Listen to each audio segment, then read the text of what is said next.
Hello दोस्तों, आप सभी का स्वागत है इजी पढ़ाई यूट्यूब चैनल में। आज के इस वीडियो में हम पढ़ेंगे classification of acid base titration कि एसिड बेस टाइट्रेशन को हम लोग कितने पार्ट्स में क्लासिफाई करते हैं। तो इसको हम लोग देखा जाए तो on the basis of strength of acid and base इसको हम लोग क्लासिफाई करते हैं इन 4 types: strong acid with strong base, strong acid with weak base, weak acid with strong base and weak acid with weak base। ठीक है, पहले हम लोग देख लेते हैं कि weak acids, weak base, strong acid, strong base क्या होता है।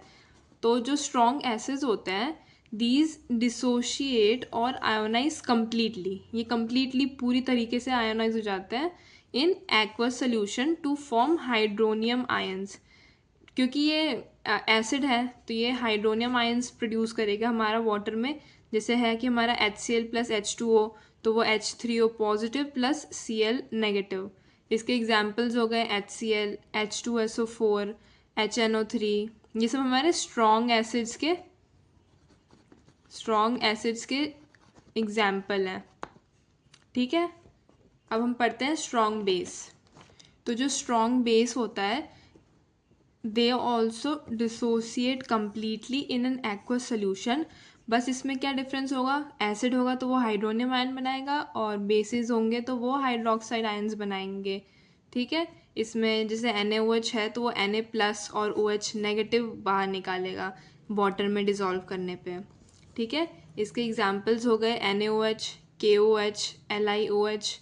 ठीक है, अगर हम लोग वीक एसिड्स की बात करें तो weak acids does not dissociate completely in aqueous solution to form hydronium ions। मतलब हाइड्रोनियम आयंस बनते तो हैं पर वो चांसेस होते हैं कि वो फिर से एसोशिएट हो जाए।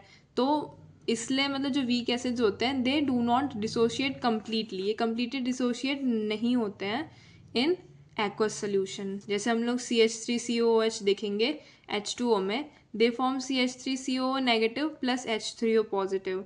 ठीक है, पर ये एक रिवर्सिबल रिएक्शन भी है। ये जो H3O पॉजिटिव प्लस ये दोनों मिलके फिर से हमारा एसिटिक एसिड और H2O बना सकते हैं। ये जो है इसको हम लोग एसिटिक एसिड बोलते हैं, CH3COOH। इसके एग्जाम्पल्स हो गए acetic acid, HF, hydrogen fluoride, COOH twice है, मतलब ये हो गया हमारा ऑक्सैलिक एसिड। आपने पिछले वीडियोस में देखा होगा, इसका स्ट्रक्चर ऐसा होता है। ये भी एक वीक एसिड होता है।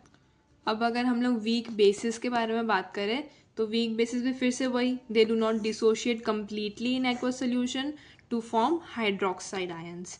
ठीक है, इसमें से NH4OH है तो ये NH4 पॉजिटिव और OH नेगेटिव में होगा, पर ये फिर से कंबाइन भी हो सकते हैं, मतलब एसोशिएट भी हो सकते हैं फिर से एक दूसरे से, और फिर से ये अमोनियम हाइड्रोक्साइड बना ले, ऐसा भी हो सकता है। ठीक है, तो इसका एग्जाम्पल हो गया अमोनियम हाइड्रोक्साइड, अमोनिया।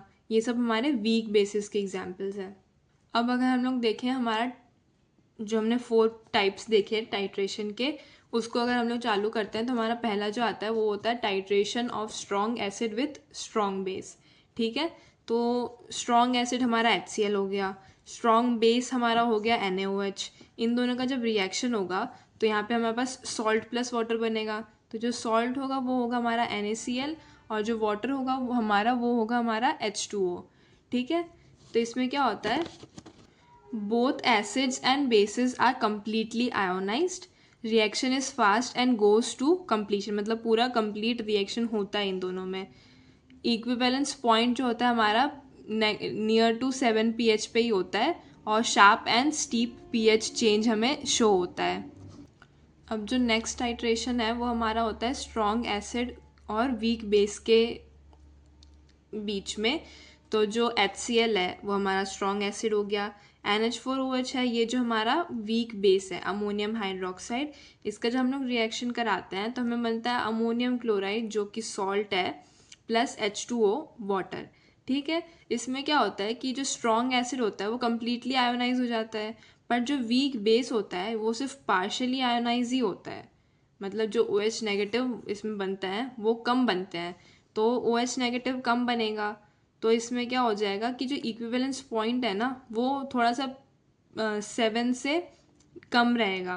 जो हमारा pH होगा वो 7 से कम रहेगा, तो हमारा एसिडिक pH में वो काउंट हो जाता है। तो हमारा क्या होता है कि एसिडिक सॉल्ट इज फॉर्म्ड। ये जो हमारा अमोनियम क्लोराइड है ये एक एसिडिक सॉल्ट है।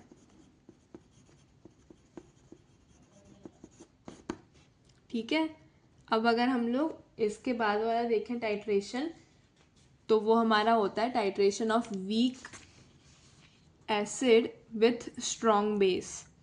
ठीक है, अब इसमें वीक एसिड हमारा हो गया एसिटिक एसिड, स्ट्रॉन्ग बेस हमारा हो गया NaOH। इन दोनों का जब रिएक्शन होगा तो हमें यहाँ पे सोडियम एसीटेट मिलेगा, क्योंकि इसमें से क्या होगा, ये OH निकलेगा, इसमें से H निकलेगा, ये Na यहाँ पे आके कंबाइन हो जाएगा और इसका हमें सॉल्ट मिल जाएगा। ठीक है, प्लस H2O। इसमें क्या होगा कि जो वीक एसिड है वो पार्शली आयोनाइज होंगे और जो स्ट्रॉन्ग बेस है वो कम्प्लीटली आयोनाइज हो जाएगा। तो उसमें हमारे पास OH नेगेटिव के जो आयन्स होंगे वो बचे हुए मिलेंगे, क्योंकि OH माइनस के पास तो H प्लस या कुछ था ही नहीं उसके साथ रिएक्ट करने के लिए, तो वो किसी से रिएक्ट नहीं करेंगे, ये फ्रीली घूमेंगे। तो ये जो हमारा मीडियम होगा उसको बेसिक करेंगे। तो हमारा जो इक्विवेलेंस पॉइंट का pH होता है इट इज़ मोर देन 7, मतलब वो थोड़ा बेसिक साइड पे आ जाता है। इसलिए क्या होता है कि हमारा बेसिक सॉल्ट इज़ फॉर्म्ड। ये जो सोडियम एसीटेट बन रहा है ये हमारा एक बेसिक सॉल्ट है। फिर जो हमारा लास्ट टाइट्रेशन है वो है हमारा titration of weak acid with weak base. इसमें वीक एसिड हमने लिया एसिटिक एसिड, वीक बेस हमने लिया अमोनियम हाइड्रोक्साइड, अमोनियम एसीटेट बन रहा है यहाँ पे और H2O। इसमें क्या होता है कि दोनों एसिड और बेस पार्शली आयोनाइज होता है और जो pH चेंज भी हमें शो होता है वो बहुत ही pH जो हमें pH चेंज मिलता है नियर इक्विवेलेंस पॉइंट वो बहुत छोटा सा होता है। ठीक है, इसमें हमें कोई शार्प एंड पॉइंट नहीं दिखाई देता है। और फिर this forms neutral salt rarely used in pharmaceutical analysis, क्योंकि इसमें एंड पॉइंट हमें दिख नहीं रहा है तो हमें टाइट्रेशन एरर्स मिल सकते हैं, इसलिए ये फार्मास्यूटिकल एनालिसिस में बहुत रेयरली यूज़ होता है। ठीक है, तो ये था हमारा इस वीडियो के लिए हमारे classifications of acid based titration.